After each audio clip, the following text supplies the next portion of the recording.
Bonjour à toutes et à tous. Allez, aujourd'hui, on s'attaque à un gros morceau, un chapitre vraiment incontournable du programme de terminale STMG, le commerce international. L'objectif, c'est simple, qu'à la fin, on ait toutes les clés en main pour maîtriser le sujet et arriver super serein le jour du bac.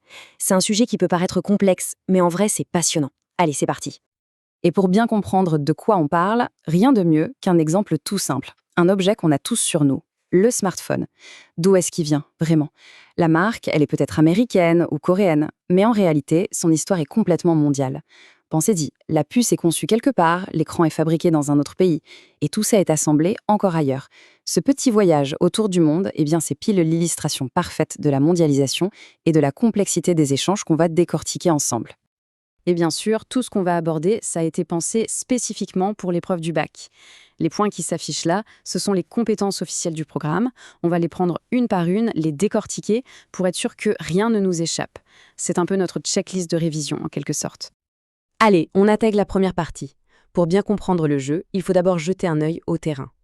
Concrètement, à quoi ressemble le commerce mondial aujourd'hui? Et surtout, comment est-ce qu'on le mesure? Le premier truc à retenir, c'est vraiment ce mot, une explosion. Depuis la fin de la Seconde Guerre mondiale, c'est simple, le commerce international a littéralement explosé. Pourquoi? Parce que les transports sont devenus moins chers, la communication plus facile, et les pays se sont mis à échanger des biens, des services, à une vitesse complètement folle. C'était tellement rapide que la croissance du commerce était souvent plus forte que celle de la production mondiale elle-même. C'est un phénomène absolument majeur.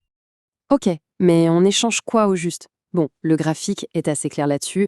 La très grande majorité, 80%, ce sont des biens, c'est-à-dire des produits physiques qu'on peut toucher, stocker.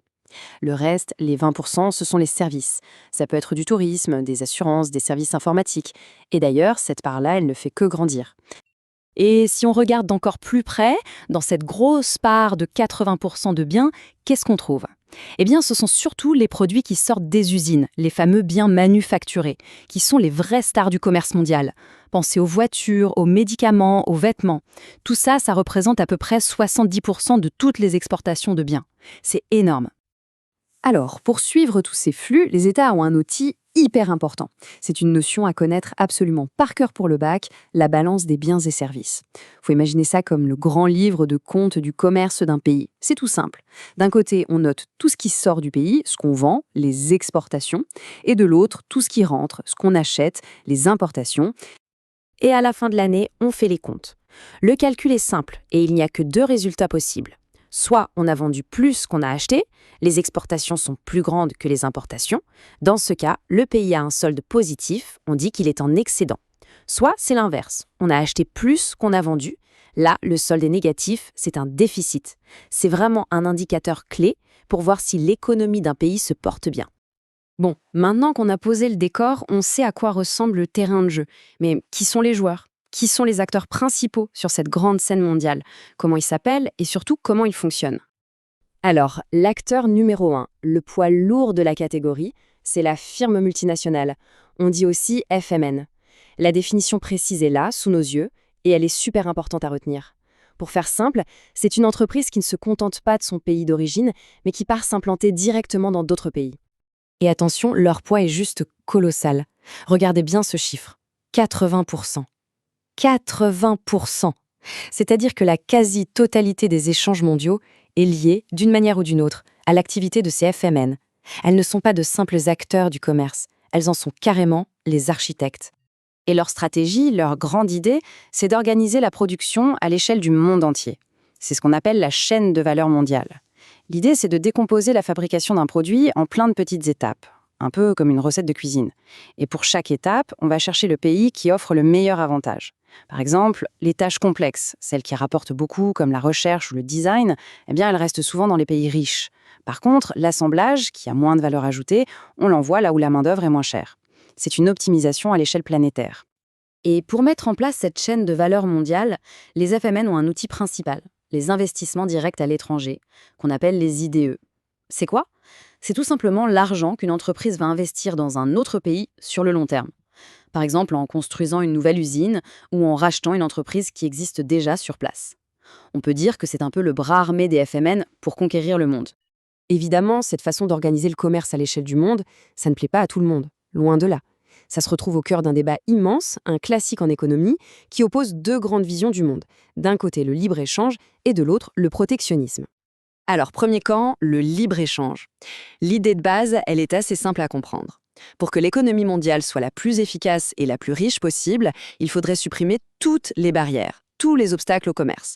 Plus de taxes aux frontières, plus de limites sur les quantités, bref, une circulation totalement libre et fluide des marchandises entre les pays. Attention, ça c'est un point super important pour le bac. Il faut toujours être capable de voir les deux côtés de la médaille. Les avantages du libre-échange, on les voit bien. Pour nous, les consommateurs, ça veut dire des prix plus bas et beaucoup plus de choix. Pour les entreprises, la concurrence les pousse à être meilleures, à innover. Mais il y a un mais. Les limites sont bien réelles. Ça peut détruire des emplois dans les pays où les industries sont moins compétitives, ça peut entraîner des délocalisations et au final creuser les inégalités.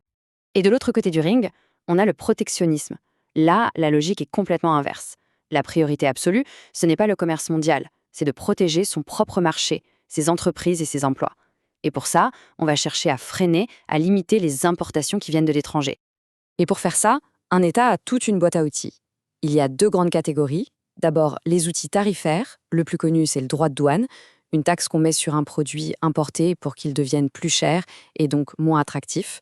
Et puis, il y a les outils non tarifaires, qui sont souvent plus subtils, plus cachés. On peut par exemple fixer des quotas en disant pas plus de 10 000 voitures de cette marque par an, ou alors imposer des normes sanitaires ou techniques très très strictes que seuls les producteurs nationaux peuvent facilement respecter. Alors, entre ces deux visions, le libre-échange et le protectionnisme, on imagine bien que ça peut vite devenir le bazar. Pour éviter que le match ne se transforme en chaos total, la communauté internationale a mis en place un arbitre. Son nom, l'Organisation mondiale du commerce, la fameuse OMC. L'OMC, en fait, elle a plusieurs casquettes. Sa mission numéro 1, c'est de pousser pour un commerce plus libre, d'accord, mais aussi plus juste et plus prévisible pour tout le monde. C'est à la fois une grande table où les pays négocient les règles du jeu, une sorte de tribunal qui règle les disputes commerciales, et aussi un centre d'aide pour accompagner les pays en développement. Et pour fonctionner, l'OMC s'appuie sur quelques grands principes.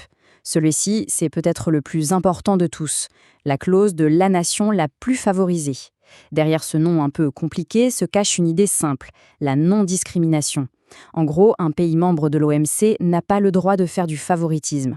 S'il décide d'accorder un avantage douanier à un partenaire commercial, il est obligé de l'accorder automatiquement à tous les autres membres. Pas de chouchou, pas de traitement de faveur. Deuxième grand principe, le traitement national. Là aussi, l'idée est assez logique.